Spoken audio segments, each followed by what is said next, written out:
মিজানুর রহমান আজহারীর মাহফিলে নাকি লোক বাড়া করে নেয়, এটা কতটুকু সত্য? আজহারী সাহেব আর সাইদি সাহেব এক করবেন না, দুইটা দুই জিনিস। মিজানুর রহমান আজহারীর মাহফিলে বাড়া দিয়া লোক নিলে, এত লোকের বাড়া দিলে কয় বাংলাদেশের বাজেটের সমান টেহা লাগবে। হেতে অঙ্কই বুঝে না যে কথা বলছে।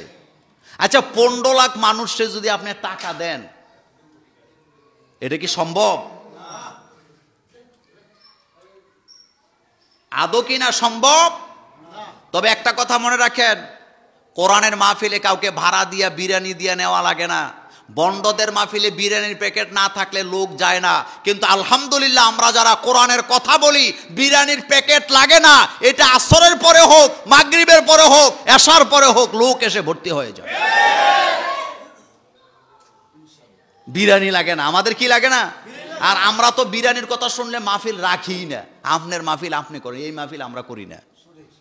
বিরিয়ানির জন্য আমরা মাহফিল শুনতে যাই কেন? বিরিয়ানি দিতে হবে কেন? দিতে হবে বিরিয়ানি। এখানে কোরআনের কথা হবে। কিসের কথা?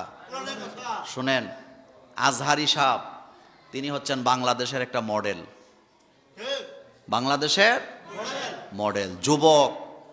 যুবকরা তার কথা শুনতে যায়। তবে একটা কথা বলে রাখি, আজহারী সাহেব আর সাইদি সাহেব এক করবেন না, দুইটা দুই জিনিস। সাইদি সাহেব পৃথিবীতে একজনই।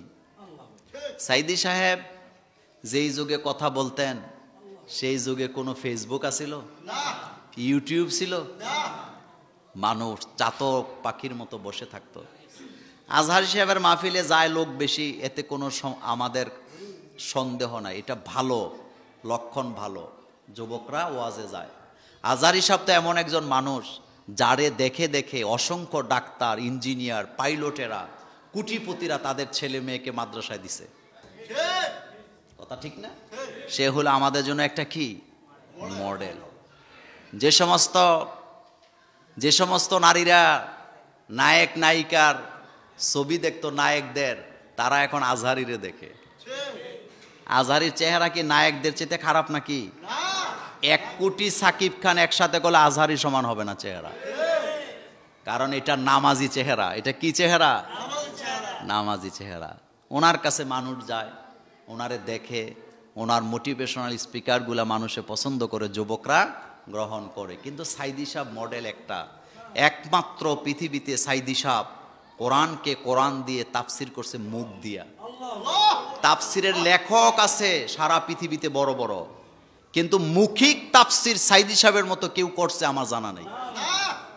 প্রত্যেকটা আলোচনায় 200, 300, 500, একটা আলোচনায় 550, 1000 আয়াত পর্যন্ত তিনি তেলাওয়াত করছেন। এটা অন্য কোনো বক্তার দ্বারা সম্ভব? এটা আপনারা সাক্ষী আছেন। তার আলোচনা শুনলে শোনা যায়। এবং আরো মজার কথা বলি, ওনার 40 বছর আগের আলোচনাগুলা এখন শুনলে মনে হয় যেন এটা আধুনিক। এখন শুনলে মনে হয় এটা কি? দুইজন দুইজনের কোয়ালিটি দুই। একজনের সাথে আরেকজনকে মিলাবার চেষ্টা করবেন না। আল্লাহ পাক তাদেরকে সম্মানিত করুক, আমরা বলি আমিন।